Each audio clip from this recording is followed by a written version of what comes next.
Man, we're gonna do this off the cuff. We're just gonna talk because this chapter is wow. Oh wow. Like there is a legitimate reason why a lot of us in many of these One Piece chapters tend to put the G before the O and call him Goda.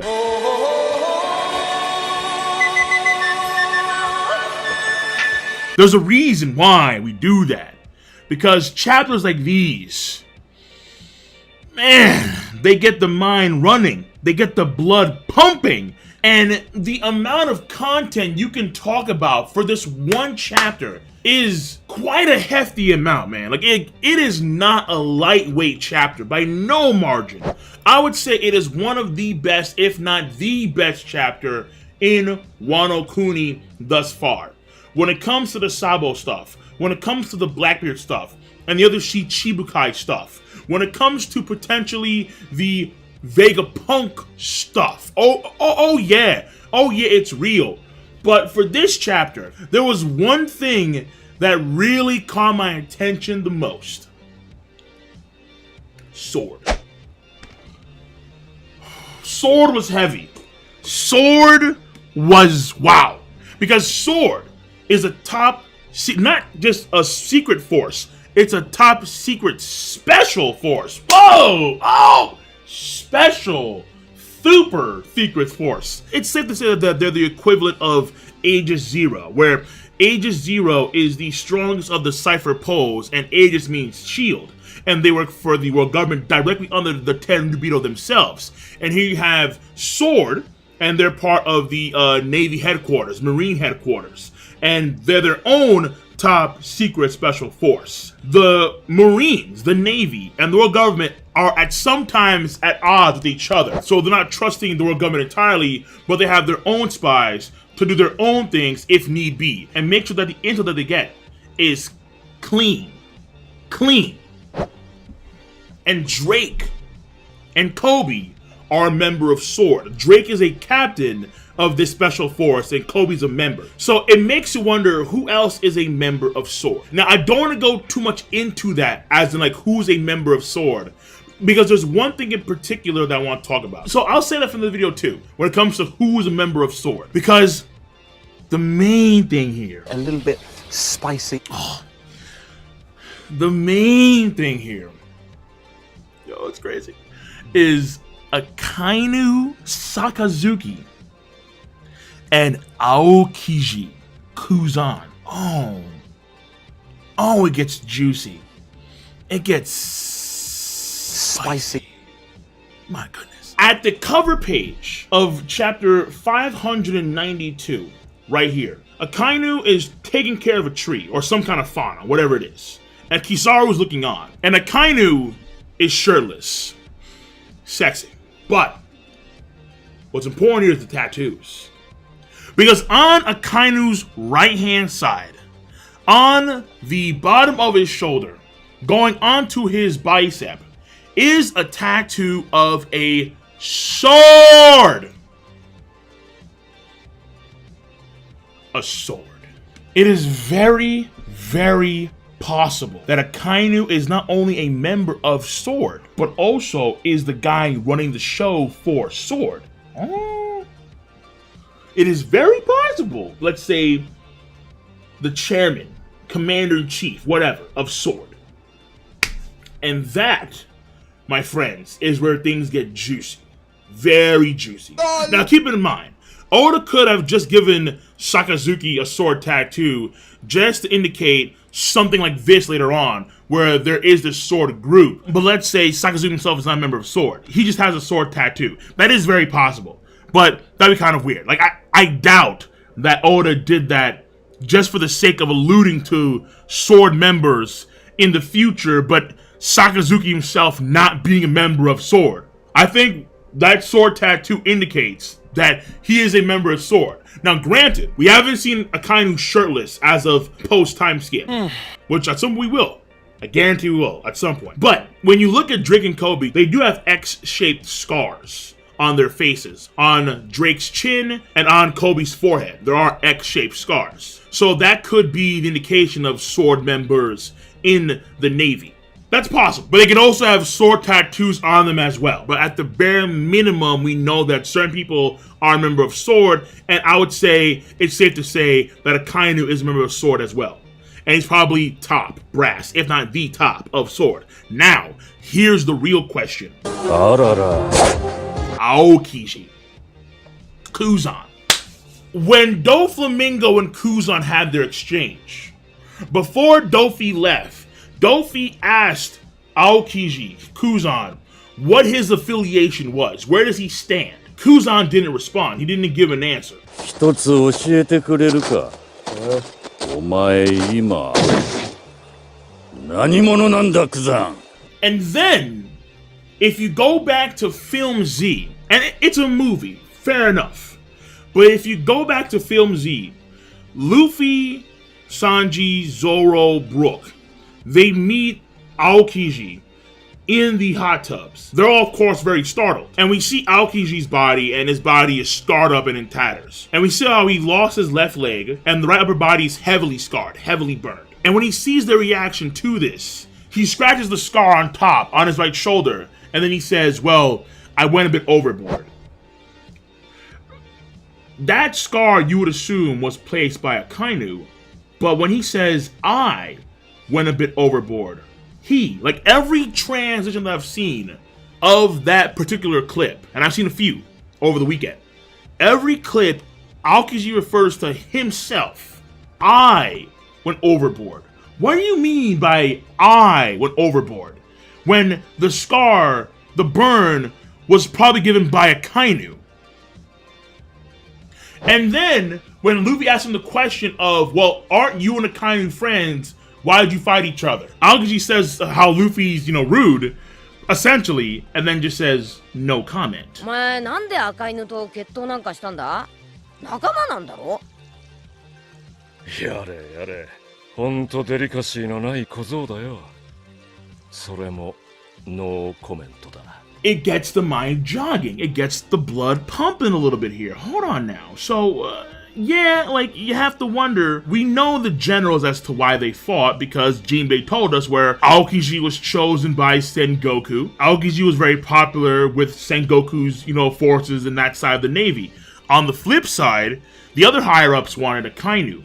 In order to choose who was Fleet Admiral, they fought. Even though they fought, quote-unquote, mind you, they quote-unquote fought. Because see, now we have to put quotes in here.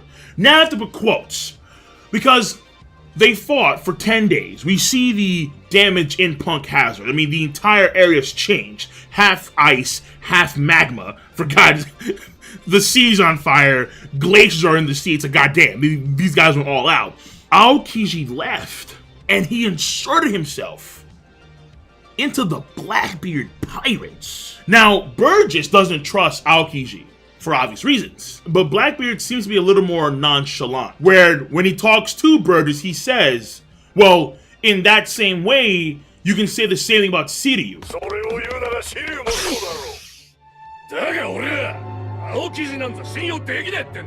So Siryu, former jailer at Impel Down, former higher up of Impel Down, is now among the Blackbeard pirates. So Blackbeard sees Aokiji, Kuzan, in the same way he sees Siryu. But if Drake was willing to infiltrate the way he did into Kaido's forces, to make sure that they had a spy, a higher tier spy, among Kaido's men, who's to say that someone like Aokiji can't do the same thing with Blackbeard?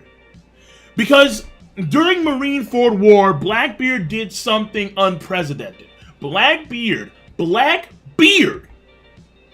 attained 2 devil fruits. Akainu and Aokiji, realizing this, it is very possible that they came up with the strategy in place to trick the world into believing that Aokiji and Akainu were going to fight for the position of Fleet Admiral. But it was a way to make Aokiji Kuzan's story believable to somebody like Blackbeard, who is an imminent threat to the world. And in fact, you can also say that in the case of Big Mom, on the, let's say, world government side of things, Big Mom and the Big Mom Pirates are friends with the Underground Brokers, and one of them was an Aegis Zero member, Stussy. So you have to wonder, is there a member of the Red Hair Pirates, a member of Aegis Zero, or a member of Sword?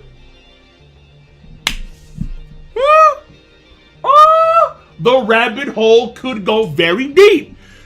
Because we know that the Yonko control the New World. The Marines don't. The world government don't. The Yonko are tremendous forces that control the New World. In order to keep tabs on the Yonko, of course they wiretap their Denden Mushi and so on, but also things that they can't maintain, they want to have spies. And higher up spies at that. Stussy was a higher up spy, you can definitely say. She was an underground broker and had ties to Big Mom, clearly. In the case of Drake, he's one of the Toby Robo of Kaido's forces. And Aokiji Kuzan is now deep with the Blackbeard Pirates. And Blackbeard's all for it. Blackbeard, a newly created Yonko. The Marines and the world government have no spies in there. Nothing. But if you have someone like Aokiji in there, someone very powerful like that, and his story is very believable to the world, and you see the scars, the evidence, the quote-unquote evidence. Oh, this could be big brain. The quote-unquote evidence of their fight. Who wouldn't want to have an asset like Aokiji? Even the world government. When they heard about Aokiji joining the Blackbeard Pirates, they said that this was a shame on the Navy. How could someone like Kuzan, who was a former admiral, join pirates? Kuzanの剣はどうだ。あの巨大な戦力が今や黒ひげに加担しているとは。軍の対面も何もあるまい。 Even they're buying it, but he could be a member of Sword. Now, if you look at the scars on his body, we don't see any X-shaped scars like what Drake and Kobe have. But at the same time, he could have had a sword tattoo. That could have been on his left leg, that could have been on his right shoulder or his right forearm. But all of those parts are heavily burned. His right forearm and his right hand is heavily burned. His right shoulder is heavily burned. And his left leg is missing. It's very possible that the whole thing was orchestrated by Akainu, by Sakazuki, by Kuzan, to make sure that Kuzan was on the down low on a fresh Yonko like Blackbeard. Someone that is higher up in that chain of command with the Blackbeard Pirates, so they would know what Blackbeard was doing at most occasions. Alright? A fodder dude, a henchman guy, if he's a spy, not a big deal. You know why? Because why would Blackbeard or Kaido or Big Mom tell henchman guys what's going on? Clearly not. However, like the super secret stuff, you're gonna tell your higher ups. And if you're a member of the Navy and world government, with the Yonko controlling the New World, you're gonna want spies among those higher ups. It's right there. I think it is very possible that Aokiji is a member of Sword. The physical evidence of that, whether it be a cross-shaped scar or a tattoo, like in potentially Sakazuki's case, it's not there. His body is burned, he's missing the leg. But that could have been a part of the play. After all, looking at Zoro, Sanji, Brook, Luffy, oh yeah, I went a little bit too hard. You did? That scar? You? What do you mean exactly? So let me just build a scenario real quick. And this would be kind of crazy if this is the case, but let's just build the scenario here. So let's say Akainu and Aokiji, they arrive on the island, Punk Hazard. They're about to fight. And then there should be, let's say, some people on ships nearby or something of that sort to kind of verify who is the winner of the fight, to make sure that they have the correct person for Fleet Admiral. Something like that.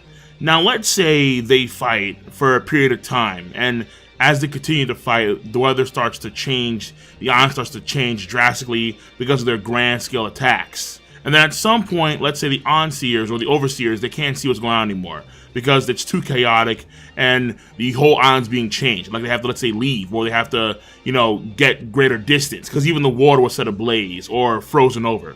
And then you have Akainu and Aokiji discuss, let's say, their concepts of justice and morality. And then let's say even Aokiji comes to the conclusion that Akainu would be a better fleet admiral than he would be. Let's say that happens. But he agrees to infiltrate the Blackbeard pirates because Blackbeard is someone that is a considerable threat to their world, to the safety of the civilians, and so on and so forth. So they agree, or they come to the conclusion that Akainu would be a better fleet admiral. Aokiji decides to take attacks from Akainu and vice versa, but of course not to the same extent, because in this case, Aokiji has to have a believable story to the world that he was defeated, and him going overboard would be him having Akainu do too much damage to him to make his story more believable, and also to make sure that the tattoo is covered up by the burns. And Aokiji does some damage to Akainu, but only so much to the extent that Akainu is still the victor. So it all could have played out something like that. And then finally, Akainu returns to the Overseers